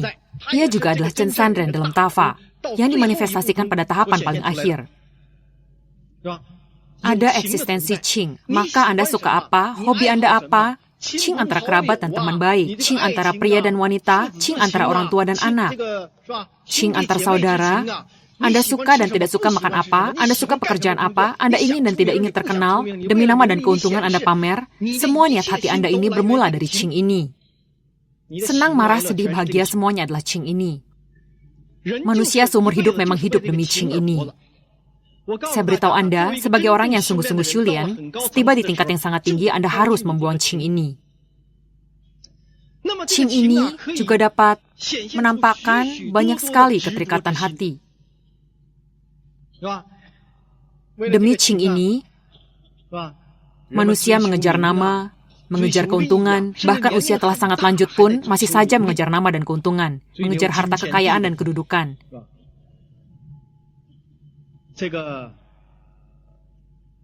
Juga ada yang mengejar hal lainnya. Manusia juga ada yang hidup demi martabat, ini juga demi Qing. Maka saya katakan, semua ini adalah hal yang menjadi keterikatan manusia. Lalu, konsep manusia biasa ini akan mudah terbawa dalam komunitas Shulian. Saat baru mulai Shulian, Anda sama sekali tidak menyadari. Dalam pikiran Anda telah terbentuk konsep yang sedemikian kuat. Anda sama sekali tidak menyadari keberadaannya. Saat Anda melakukan hal tidak baik, Anda mengira itu memang demikian. Anda juga tidak banyak berpikir, namun itu telah menjadi konsep dasar pada diri Anda. Sepertinya Anda memang orang yang demikian. Maka, ada sejumlah keterikatan hati yang sudah tidak disadari. Kita Shulian justru harus menyingkirkan segala macam keterikatan manusia. Keterikatan Anda itu disingkirkan, maka Anda baru benar-benar dapat berhasil Shulian. Sebab tadi telah saya katakan, segala yang eksis pada manusia adalah berbalikan. Yang Anda anggap baik di atas sana dianggap tidak baik. Menurut Anda baik, tapi dilihat dari sisi Fa yang lain semuanya adalah tidak baik. Ada suatu hubungan semacam ini, maka Anda baru dapat melepaskan hati itu. Kita ambil sebuah contoh. Misalnya orang ini tidak melepas keterikatan hatinya. Coba Anda katakan, bukankah itu keterlaluan? Jika sinsing Anda tidak meningkat, lalu membiarkan Anda dibawa mencapai kesempurnaan, setiba di atas Anda melihat bodhisattva yang begitu cantik. Anda tidak dapat menahan diri, lalu timbul niat jahat. Bisa jadi akan timbul niat jahat.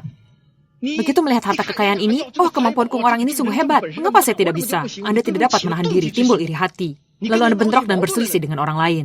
Bisakah kejadian seperti ini dibiarkan eksis? Dia berada pada tingkatan alam itu.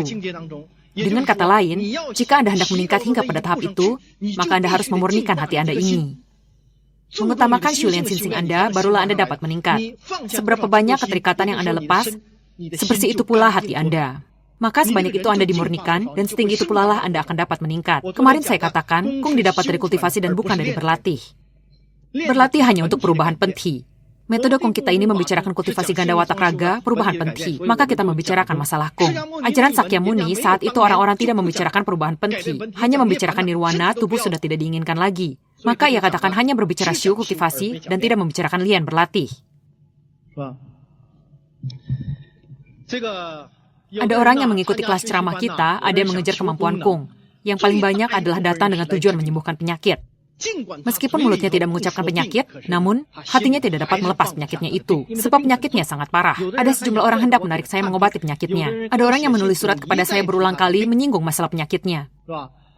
Kata-kata dalam setiap baris yang tersirat semuanya tentang penyakit. Bila Anda tidak melepas benda-benda ini, maka kami tidak berdaya. Menurut kami, manusia tidaklah berpenyakit. Hanya keberadaan karmalah yang menyebabkannya.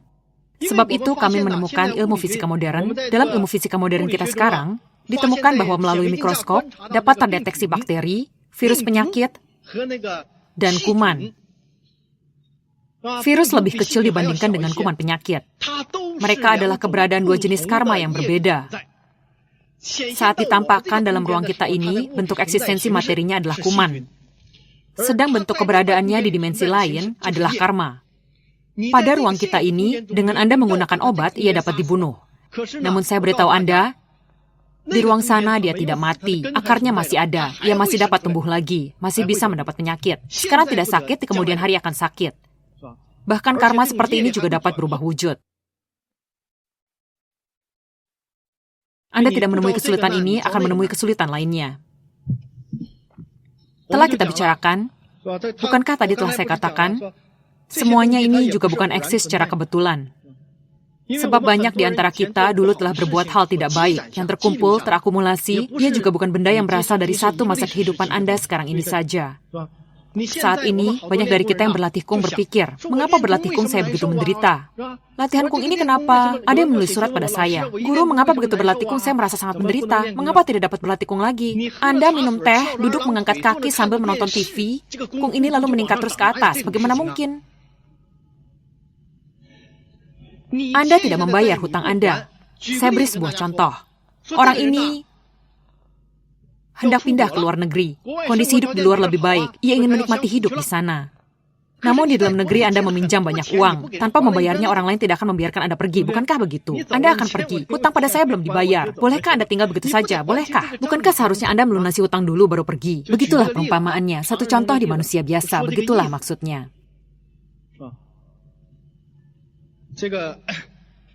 Jadi berlatih kung masih harus mengalami penderitaan. Bila Anda terobsesi mengejar suatu keinginan untuk datang mendapatkan fa, maka Anda tidak akan mendapatkan apapun.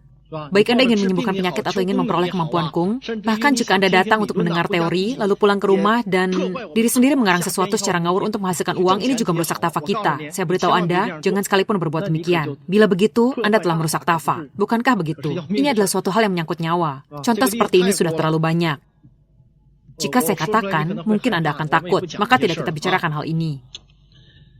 Artinya, bila ada hati mengejar berbagai keinginan, maka tidak akan memperoleh hasil yang diharapkan. Sebab Shulen pada dasarnya adalah menghilangkan keterikatan hati Anda. Bila Anda datang membawa keterikatan hati itu, apapun tidak akan diperoleh. Hanya ada satu hati, berkultivasi, yakni mengkultivasi hati ini. Dahulu orang-orang, para biksu mengatakan, Buddha ada di dalam hati. Buddha ada di dalam hati, maksudnya harus berkultivasi ke dalam diri sendiri. Dalam hal ini ada sejumlah biksu salah mengartikannya. Dikatakan, sang biksu senior telah mengatakan, Buddha ada dalam hati berarti harus berkultivasi ke dalam. Namun dia telah salah mengartikannya. Dikatakannya di luar sana tidak ada Buddha. Buddha ada dalam hati Anda, maka Anda adalah Buddha. Dia memahaminya demikian. Anda ini Buddha apa? Yang dimaksudkan di sini adalah agar Anda mengkultivasi hati ini, maka Anda baru dapat memperoleh buah status sejati. Prinsipnya sangat sederhana. Kita lanjutkan lagi, ada sejumlah orang adalah praktisi Falun Gong kita, dia juga mengerti Shulen harus berspesialisasi tunggal. Sungguh-sungguh Shulen menuju tingkat tinggi, harus berspesialisasi tunggal. Di tingkat rendah, Anda ingin memetik keunggulan berbagai aliran, itu juga tidak salah. Anda hanya ingin menyembuhkan penyakit, menyehatkan tubuh. Dengan memakai cara seseorang untuk menghalau penyakit Anda, tentu tidak salah. Jadi saat di tingkat ini, di tingkat berlatih Qigong ini, hal ini tidaklah salah. Memetik keunggulan dari berbagai aliran tidaklah salah. Namun, saat di tingkat yang benar-benar Shulen menuju ke atas, maka ditekankan harus Shulen berspesialisasi tunggal, tidak boleh mendua. Biksu di biara juga berbicara aliran tidak mendua. Wah, saya belajar kung ini, Anda juga ingin belajar kung itu. Saya katakan itu kacau balau, tidak ada apapun. Di biara tidak membicarakan, sekarang semuanya telah kacau. Aliran Zen juga mempelajari kitab Amitabha. Aliran Tanah Suci juga membaca kitab dari aliran Zen. Anda tahu, dahulu Shulen merupakan suatu hal yang sangat serius. Anda hanya dapat Shulen di aliran itu, dan pada aliran itu punya satu Tathagata, Sang Mahasadar yang memimpin aliran ini. Metode Shulennya, meskipun tidak memberitahu Anda seperti apa metode Shulennya, bagaimana bentuk perubahan kungnya, ia hanya menekankan pada Shulen Sinsing, agar Anda berbuat sesuai kitab suci, mengkultivasi hati Anda ini. Namun evolusi kungnya juga sangat rumit. Dan kung itu, dia yang kerjakan bagi Anda. Jika kaki Anda berpijak 2 perahu atau lebih, sedang Anda hanya punya satu tubuh, ia telah memasang metodenya pada tubuh Anda. Sementara Anda masih ingin ini itu, bagaimana ia mengaturnya untuk Anda? Bukankah sudah jadi kacau balau? Shulen hanya dapat berspesialisasi tunggal. Akan terlihat oleh Sang Mahasadar itu, Anda ini punya sinsing yang tidak baik. Anda menginginkan yang ini, juga yang itu. Itu artinya Anda sudah ngawur. Bila di atas sana ada yang memiliki sinsi tidak baik, katakanlah, karena Anda lalu timbul konflik dan perselisihan. Anda tidak boleh sentuh benda saya ini. Benda ini saya pasangkan pada Anda. Saya menolongnya begini, saya menolongnya begitu. Anda hanya punya satu tubuh. Bukankah jadi bertengkar? Sinsing orang lain baik, siapapun tidak akan pedulikan Anda. Mereka tidak akan berselisih. Itu adalah masalah sinsing Anda yang tidak baik.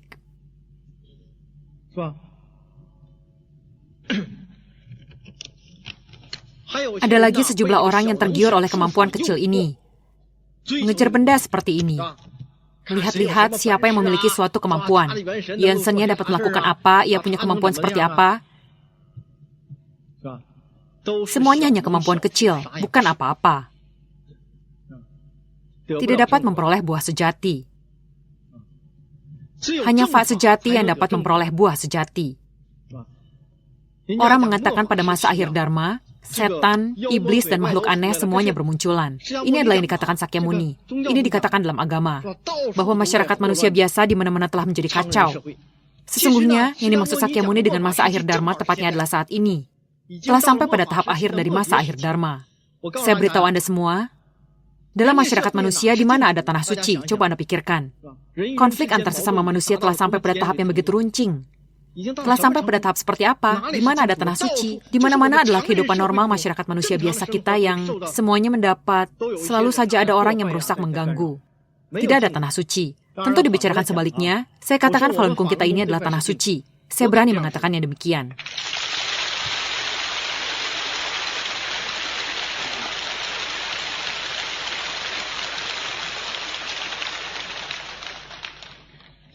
Praktisi kita, setelah keluar dari kelas ceramah ini, Xinxing telah meningkat sangat tinggi. Semuanya belajar Fa, semuanya mematut pada Fa. Bertindak dengan mematut diri pada Fa. Dalam kehidupan nyata, contoh seperti ini telah terlampau banyak. Di tempat kerja, tindak tanduknya sangat baik, sebab Anda ingin menjadi orang baik, ingin menjadi orang Shulian. Di mana-mana menampakkan Anda adalah orang baik, bekerja dengan hati-hati dan sungguh-sungguh, berbuat demi kebaikan orang lain, tidak mengingat jasa, tidak meninggalkan nama. Saat orang lain menyakiti Anda juga tidak membuat perhitungan dengannya. Sekarang ini, saya katakan, orang semacam ini sangat sedikit. Di dalam Falun Gong kita ini, orang seperti ini jumlahnya tak terhitung, banyak sekali. Adalah fenomena yang biasa terjadi. Maka saya berani katakan, kita di sini adalah sebidang tanah suci.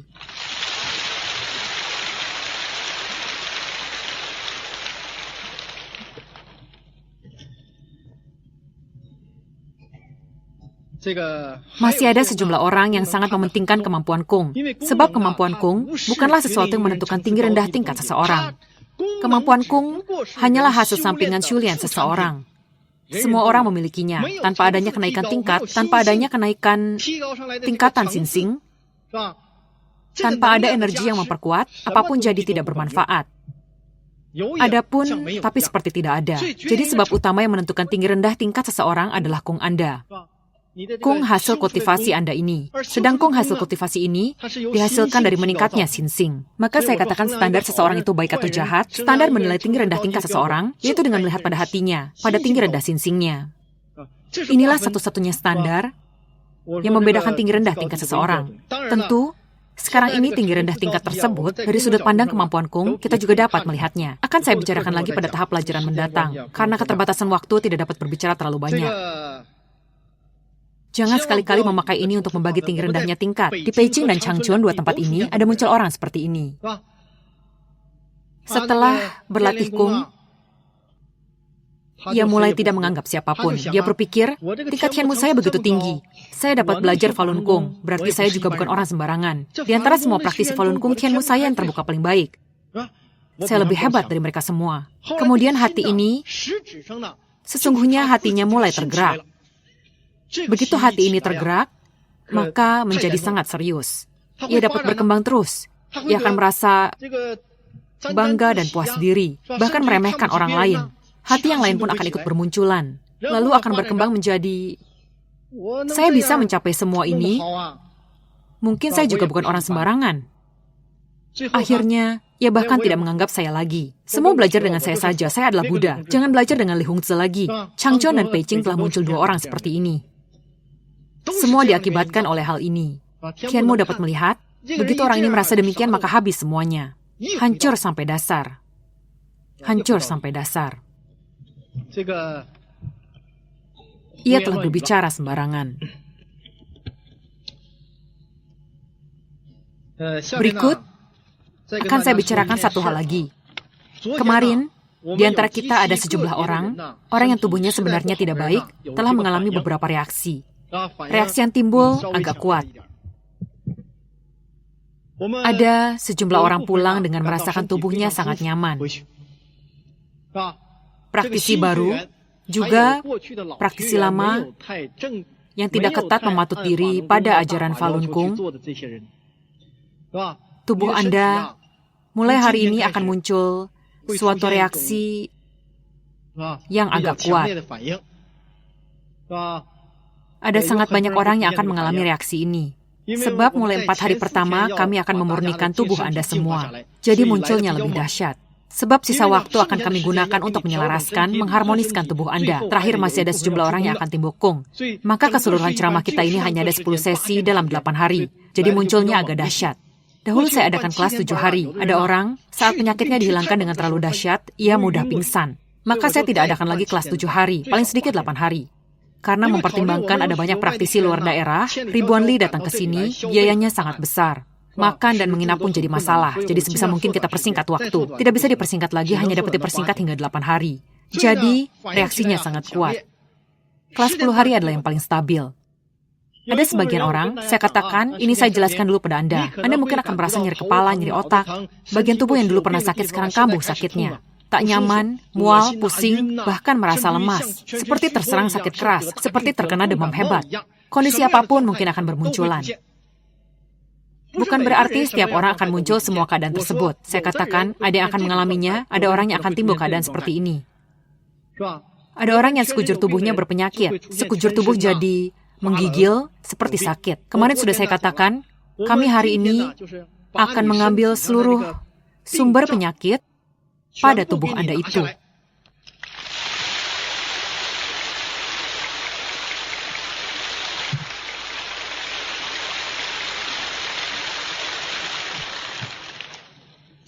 Setelah semua sumber penyakit diambil, sebab ia masih eksis sebuah medan. Medan ini beradaptasi dengan keberadaan substansi penyakit tersebut, maka medan ini harus dibubarkan. Setelah dibubarkan, ia akan keluar lewat tubuh Anda ini.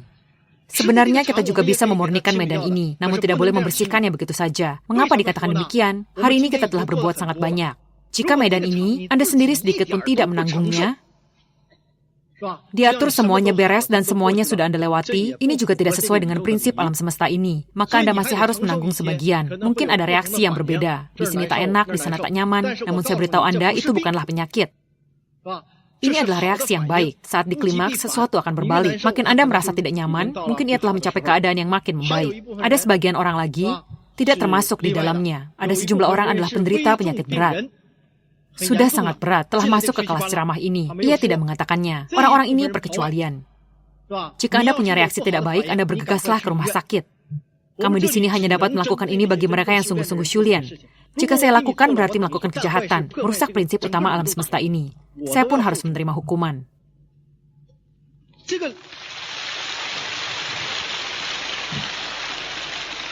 Pintu kita ini telah terbuka sedemikian lebarnya. Kita melakukan hal yang sedemikian luas, sedemikian besarnya. Tidak dapat dirusak lagi. Maka ada orang mungkin akan merasakan reaksi yang berbeda. Ada orang mungkin akan terus-menerus buang air dan muntah. Ada orang yang mengatakan pada saya, pada kelas ceramah di daerah lain, ada yang berkata, "Guru, saat pulang sepanjang perjalanan saya terus mencari toilet. Keluar satu toilet, masuk yang lain. Celana pun tidak sempat ditarik." Mengapa demikian? Terutama di sejumlah daerah di daerah selatan. Apapun dimakan. Yang hidup, yang mentah, semua dimakan. Jadi, di lambung ususnya telah menumpuk begitu banyak makhluk berjiwa. Masih ada lagi sejumlah benda yang sangat tidak baik, banyak sekali. Semuanya harus saya bersihkan bagi Anda. Maka akan muncul reaksi seperti itu. Di daerah utara reaksi seperti ini agak sedikit. Di daerah selatan lebih banyak.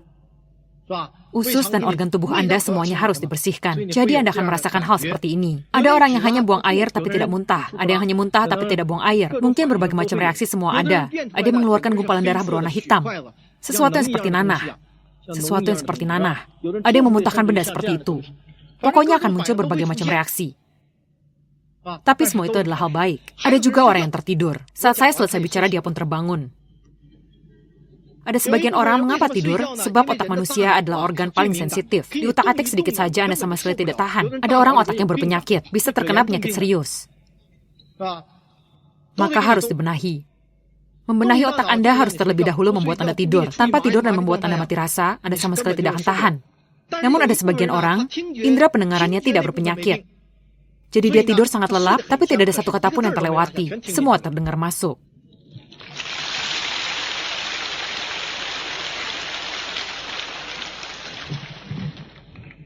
Namun, bagaimanapun dikatakan, di tiap kelas ceramah selalu ada yang menarik saya menanyakan penyakitnya. Bahkan ada sejumlah orang, saat saya berjalan di depannya, dia menelungkup di sana tidak bergerak. Ekspresi wajahnya sangat menyedihkan. Maksudnya adalah cepatlah sembuhkan saya. Saya katakan pada Anda, seandainya saya tidak membenahi bagi Anda, kelak, begitu jatuh sakit, mungkin Anda tidak akan dapat bangun lagi. Beberapa tahun kemudian mungkin akan kehilangan nyawa. Hari ini telah saya kurangi hingga segini, tidak boleh saya lakukan lagi. Karma yang dibawa setiap orang tidaklah sama. Namun telah kami kemukakan, bagi penderita penyakit berat, jika Anda merasa tidak enak, cepatlah ke rumah sakit. Hari ini saya berbicara cukup sekian.